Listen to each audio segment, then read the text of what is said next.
Episode 228, 4 Ways to Shift Conflict into Connection with Crystal Hansen. Welcome to Latter-day Life Coaches, the podcast where each episode is a conversation between me, Heather Rackham, and one of my amazing coach colleagues. Each coach here is a member of the Church of Jesus Christ of Latter-day Saints and a highly trained, experienced life coach making a great impact in the lives of their clients. And together, we have one main goal, helping you live your best life no matter what. You ready for this conversation with a coach? Here we go. Couples conflict coach Crystal Hansen joins Heather to reframe the way we experience conflict in our relationships. With honesty, humor, and real-life examples, Crystal walks listeners through 4 common patterns that keep us disconnected and offers simple mindset shifts to create deeper connection and emotional safety in marriage. Whether you're newly engaged or 2 decades in, these practical tools will change the way you navigate conflict and build intimacy. Hey folks, welcome to the podcast today. I have the lovely Crystal Hansen with me. Hi, Crystal. Hello. How you doing?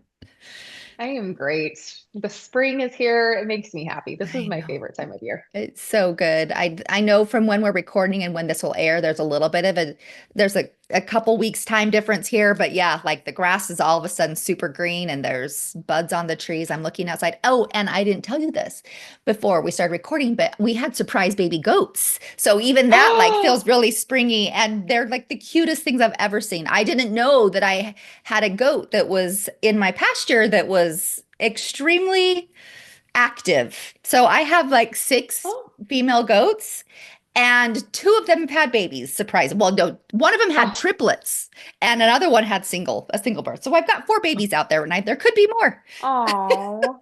So, I want to come see the goat babies. We were just oh, talking about this over spring break, how goats are even more intuitive to human emotion than even dogs. And I'm like, I oh, need a goat. they are so cute. I tried to take him to my husband's Oh, softball game the other night, but he wouldn't let me. I'm like, if there'd be nothing funny oh. about me taking goats to a softball game, baby goats. No, not in Cuna, Idaho, for sure not. Not like No, we're in like East Compton. I know, I know. Anyway, I Not in digress. LA. Sorry. I'm like changing the topic here, but Crystal Love it. is so fun. It's fun to have you with me on this podcast today. She's been on before, but Crystal, can you please just give people a little bit of a background on you so that they can know who you are? Yes, let's see if I can change it up a little bit, maybe throw a few more things in there. So like you said, I'm Crystal Hansen. I am a couples conflict coach. So I work primarily with people who are married or engaged that are wanting to work out conflict and learn how to use conflict to their advantage as opposed to having it create disconnection or cause problems. So kind of my jam. It's my favorite. I have just my own practice and I have 3 kids at home. I have a husband. So that's kind of what led me to this couples marriage world is my husband and I, we've been married for just barely 21 years and it hasn't been easy. It's been hard. Like we definitely always say all the time, we did not pick easy. So it's so I am definitely the coach that's like, hey, I will help you with your marriage, not because I know I've mastered it, but because I'm learning too. And I've dedicated so much time to doing this in my own life and with clients. And it's just by chance, like relationships are just kind of a hobby for me too. So that's a little bit about me. I love it. I love it. You know, you said you work with people who are engaged or married, and my mind went, I don't know of very many people, and I'm super impressed actually that people who are engaged who are already in conflict and struggling with that, like it's impressive that they are like working through that and not just throwing in the towel because a lot of people would be like, oh, this is a red flag, I'm out. Yeah, yeah. And it's helpful to know what are red flags and then what is just normal conflict, right? Because we hear Right. that all the time. Like there's definitely red flags in marriage, but there's also conflict. Like you're never, I just had this conversation with my daughter just as she's going through high school and all the relationships and things like that that come up at that age. And I was telling her, that is one thing that will never change is you're not always going to agree. And there is going to be stuff where like those are good conversations to practice because you're never like, it doesn't mean you picked right because you never have any disagreements or any issues that come up. That's not what the goal is, and it's not even attainable. So Hmm. Well, one of my favorite things that I think I've learned from you, or you and I have learned together in different, we've done a lot of certifications together, but is that yeah. conflict is connection. And sometimes we run from that and we think that conflict means something's gone terribly wrong. But Mhm. actually conflict is where so much connection is created. If we can learn how to conflict in our opinions in healthy ways. Yeah, yeah, for sure, for sure. Instead of just pretending like everything's okay, because Yeah. we know that just breeds Nope. resentment. So Nope. that's Yeah. that's a little bit it's not as much fun. No. So Well, we think it might be more fun sometimes to just have there be yes, no conflict, but there's good things at the opposite end of that. So, okay. So what are yeah. we talking about today, Okay. Crystal? So as I was thinking about this, I'm like, okay, let's kind of think. I wanted to give some typical things how we show up in a marriage. I'm going to give four of how we typically show up, and then how we can kind of shift our mindset with that, and kind of give some tools of how we can kind of shift from like maybe unhealthier cycles to a healthier, progressive way. Kind of like To do this, not that, but that yes, sort of thing. Okay, I love it. yes, we will kind of do a do this, not that type of Okay, situation. So perfect. that's my thoughts. I'm here for Okay. it. All right. So when I was thinking about this and like kind of just going through the same things that like the repetitive things, because I mean, that's what all like for me, for my clients, for anybody I talk to, I'm like, it's always usually kind of the same thing. So it was kind of fun to be like, oh, these are four good ones that kind of come across all the time.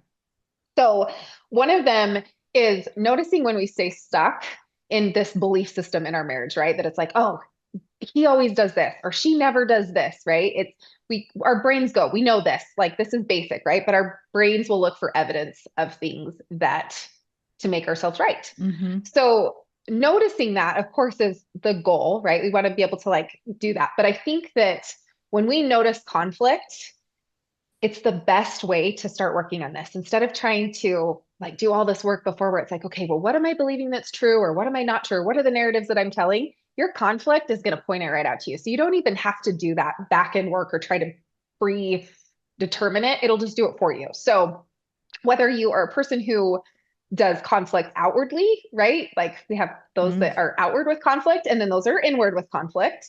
But it's a feeling, right? It's that like something's off, like what they're saying or what they're doing isn't in alignment with me and I'm having some issues.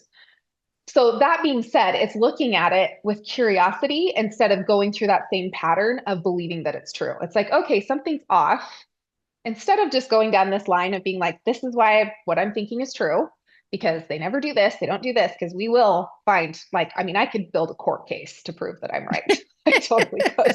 Yep. I Hmm. could, I I believe you. could present it, right?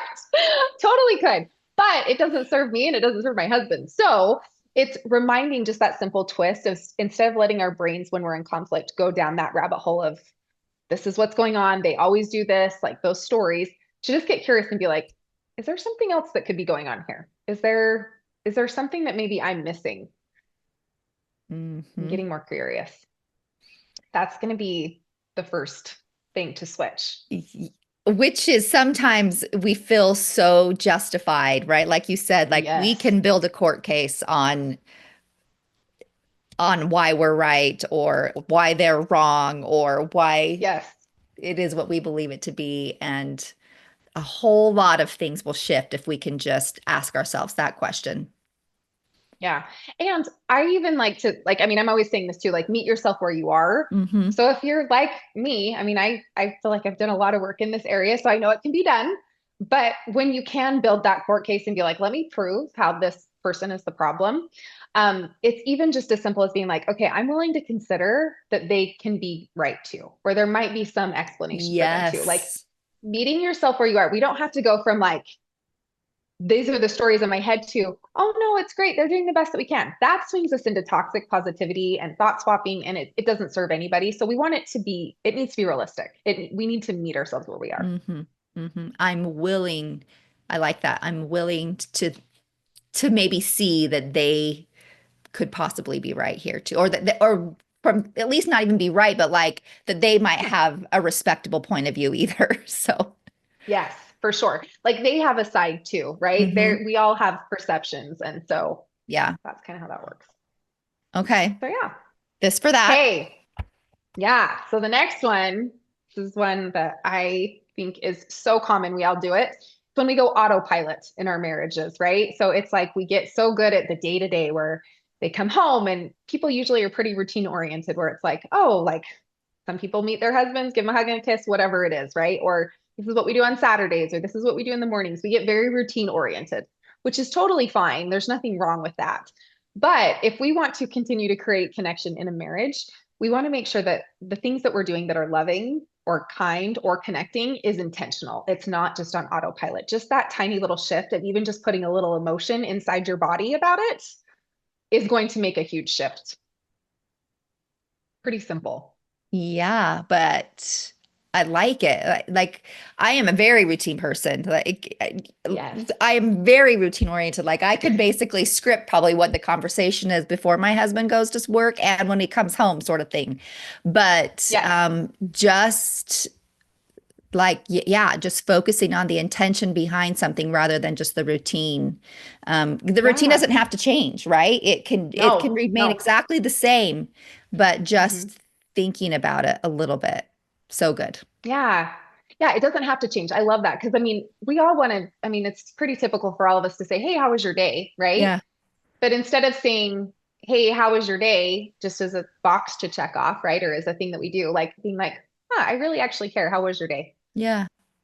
And it might We be don't have to surprising express it. what might naturally change in that routine just because your intention switched a little bit. Yes.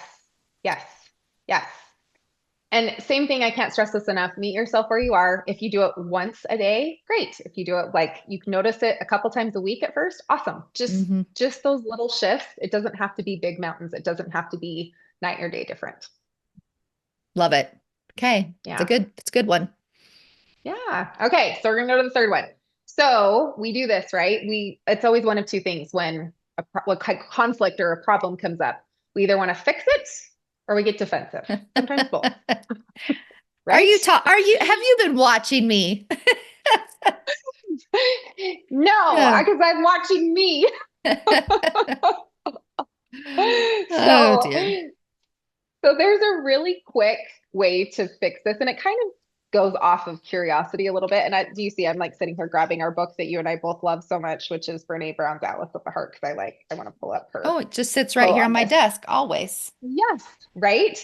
And Yep. so to instead of having it be where we immediately want to go to that fix it mode or we want to go to like defensive mode, right?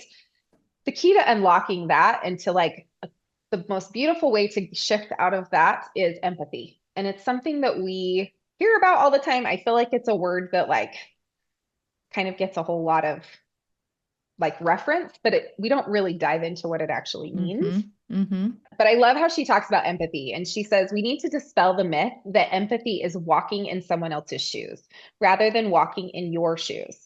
I need to learn how to listen to the story you tell about what it's like to be in your shoes and believe you, even when it doesn't match my experience. And I love that because I think we believe empathy means we have to like believe it or we have to have buy-in or we have to like understand what it means. And really all empathy is believing somebody else's story. And I know some people say like, okay, but what about defensive? Like if they're coming at us or, they're grumpy or whatever, like, of course, like how does empathy work? Well, when our spouses are grumpy or they're not acting the way we want them to, we get defensive because we don't want to feel uncomfortable. Like that's the whole point, right? Empathy is the fastest way to get out of discomfort for ourselves and for other people. Why are they grumpy? Goes back to that curiosity. Like, let's find out why. Like, maybe there's a really good reason that has nothing to do with me. And I can be like, oh, yeah, that sounds really awful. Like, I totally understand. That also shifts us into compassion, which is very like loving and connected. And that's a really good moment to like walk alongside each other as partners to actually be a support to one another as opposed to just being another boulder in the road Mm-hmm. that the other person has to navigate. Mm-hmm. I think this is such an interesting one because for a lot of people, they're going to hear and think that they then have to agree that that person's experience is the way it actually happened or that it's truth or right. One of those falls under that category when in reality it's believing and like that is how they experienced it. It's not necessarily maybe it might not be how it happened, but it is how they experienced that situation. And there's a big difference there. Yeah, huge, huge difference. And I think that's why I love everything that Brene Brown has to even talk about empathy is so great because it really is this piece of like, I don't have to agree with it. I don't have to believe it. I don't have to even understand it. I just have to believe you and that this is your Right, experience right now. right. Well, and imagine like this is a valuable thing that could be used in any aspect of our life, not in just, our relationship with our spouse or our children, but just in our political realm or in our communities, right? Like Hmm. just Absolutely. believing that that's how somebody experiences a situation or a circumstance opens the door for so much, for the ability for us to have civil conversations rather than just going Absolutely. straight to a 10. Absolutely. Absolutely. And we don't ever get anywhere from being defensive or trying to tell somebody, hey, you have a problem. Let me tell you how to fix you. It just doesn't work. Darn it. I know, right? I mean, we can like to do it to other people, but I personally don't like it when somebody does that to me. Yeah. It's not Oh, my no. favorite. Heavens, no. I just had a reaction the other day when someone tried to tell me something that I shouldn't do. And I was like, woo, that did not go well in my body. Right? And it's good to know. It's fun when we can Yeah. catch it in our Yeah. body first. It's a practice though. That's Yeah. that's definitely the practice. For So sure. love it. I love it. Okay, are you ready for number four? I am. I am. Hey, so naturally, we are going to have conflict that doesn't always turn out the way we wanted it to. We're not always going to be able to be curious. We're not always going to be able to be intentional. We're not always going to be able to be empathetic, or even us being empathetic may not even land with the other person. Like Hmm. that's inevitable. It's normal. Can't stress that enough. It's normal and it will happen. So this is that final of that. Instead of avoiding the conversation, instead of stonewalling or shutting down or just being like, I'm just going to ignore it. You cool off, I cool off, and then we pretend like everything's okay.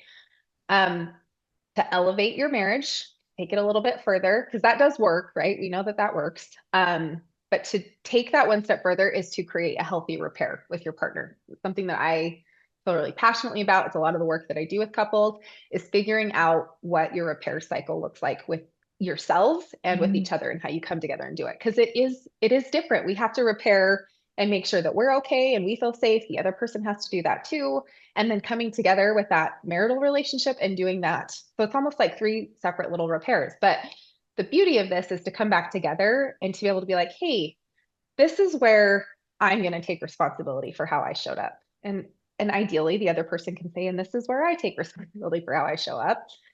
And this is what my intentions would be. And this is, I acknowledge that I may have caused this pain and the other person vice versa, but this is where I feel passionately. This is where I feel strongly about this. And having this open dialogue, that is a very broad but easy way to explain what a healthy repair looks like, Hmm. is having the care to come back to each other to actually repair it as opposed to just avoiding it and keep going Hmm. through that same cycle. And the beauty of part about a repair cycle is it will start breaking down those stories that we think are true, that we're getting curious about, right? It's going to like poke holes in that. It's going to poke holes in this autopilot thing because we're going to be doing something different and we're going to be present in a conversation. And then instead of being defensive and fixing it, like it's going to help us with that because we're practicing this. It all leads back to this connected way. And that's why I think I love talking and teaching about conflict so much and how it connects us to each other because of the conflict, that's how we can get to deep connection. That's where these conversations of like a healthy repair comes from, really understanding, having empathy, listening to each other. That's where deep connection comes from. And that's what leads to a healthy marriage is being able to be you through the good, the bad, the ugly, and still being able to trust each other to walk alongside. Yeah. That's beautiful. And allowing them to be them, right? And Yes. Yes. we get to allow us to be us and them to be them. And it just because we see things differently doesn't mean that that we're not compatible. It actually No. means like that we can have a beautiful connected relationship because we do have differences, and it does give us opportunities to have conversations that we wouldn't have otherwise. And it can just result in a much more honest and collaborative relationship than just the typical, the phrase that we use, the pretend, polite, and parallel. Yes, exactly. And it's so great too when you are a couple that are like, hey, yeah, we can keep going this way. But that's typically when we do feel like roommates. Like you're saying, the pretend, polite, Yeah. and parallel. We stop having these conversations because we do them when we're first dating. I mean, we totally Yeah. do. Like, and conflict is what is the lovely notification that it's time to connect again and it's time to have a Hmm. conversation and just get to know each other all over again. Because we do change. Our belief system change, how we view the world, how we view things, it all changes. So Yeah. I love that you said that the conflict is the, what did you just say? You said no, I'm good, blumbered up, but you said conflict is like the signal or it's the sign that we need to connect mhm. again. That wasn't the exact Yep. word you used. What was the word you used? I don't remember. Well, anyway, that if we can just look at it that way rather than placing a whole bunch of other meaning on it, like that's just a beautiful place to start. So, Yes, yes. Like I'm sure that it was along those lines because yes, conflict is definitely this lovely opportunity and it's this lovely notification to mhm. be able to connect and to That get to was know the each other. word you used, Did I say notification. opportunity? No, you said Notification. notification. That's the one that I wanted for. Perfect. It's like the There little, we go. round dot with the number in it that pops up on your phone that tells you you have a Yes. notification. That's all that it Yes. is. Yes. Yes. I definitely think that even if we look at conflict like that too, that like nothing's gone wrong. It's just a notification that something's off and it's something that I need to pay attention to. And I think it's so good to go inward first to be like, Mhm. okay, I'm going to settle me. I'm going to clean up my side of the street first, and then I'm going to go have this conversation because heat of the moment doesn't typically work. We either shut down and disengage or it gets explosive. So, Yeah. Yeah, for sure. Well, what a lovely game of this or that. I liked it. yeah, right. And I can't stress enough, like, it doesn't mean that you're failing at marriage if it's like we're in that other space. It doesn't mean that we're failing. This is just opportunities for growth. Yeah. And it can be overwhelming. It can be hard. I mean, there's a reason why me and my husband have a couples coach too. I mean, I do this work with a coach as well. And this is why clients come to me too, because it is really hard to always see it. And it's always nice to have somebody that you can be like, okay, can you tell me where I'm like getting it wrong? Hmm. Because we can kind of sometimes it's hard to believe our spouse like what they think is wrong because Oh, for if sure. if Casey tells me what's wrong, I'm like I will sometimes like for the most part I try to believe it. But if like our coach tells us what's wrong, like tells me like, well, Crystal, you did get a little snippy there. I'm like, oh, okay, all Oh, right, I need to work on that. sounds a little bit better. Well, I don't know about Yes, you, but it's hard for me to know what's reality in my own yes, head of the thoughts that go along that are rattling around in there. Like, what is it that is, do I really need, should I believe what my brain's telling me here? Should I not believe it? Like yeah, we need somebody outside of us that we trust that can help us see yes, what is and what is not worthwhile for us to listen to inside of our heads. absolutely. I mean, self-help tools are wonderful, right? But Yeah. the idea of us being able to do it all alone, our brains are just gonna not play well with that. No, they don't. They do not play well together. Those voices, those pieces of our brain are they don't Yes. play that they don't play fair. So, well, Crystal, No. thank you so much. It's Hey. so fun. Always a good time, short and sweet and right. Just teach us what we need to know. So, Yep. all Great. right. Thanks for having me. It was Well, wonderful. before we leave though, tell people where they can connect with you. Yes. So I'm on Instagram. I don't post. Sorry. I'm always like, I don't have any lackluster marketing. I mean, people usually find me from like guests on Yeah. a podcast or like I get referrals from a lot of clients. So that's kind of where. So you can find me and find a way to schedule a consultation call with me on Instagram. It's just Crystal Hansen _. I do have a website that is very outdated too, and it's crystalhansenlifecoaching.com. Perfect. All people need is a way to contact you. So that's all that matters. So, Yes, I always tell people I'm like I invest time with my clients instead of my marketing. That's where we're yep. at. I only have so many hours a day. So, I know. Well, that's the best place to be. So thank you, Crystal. Thank you to yes. everyone that listened today. And we hope you will join us again next time.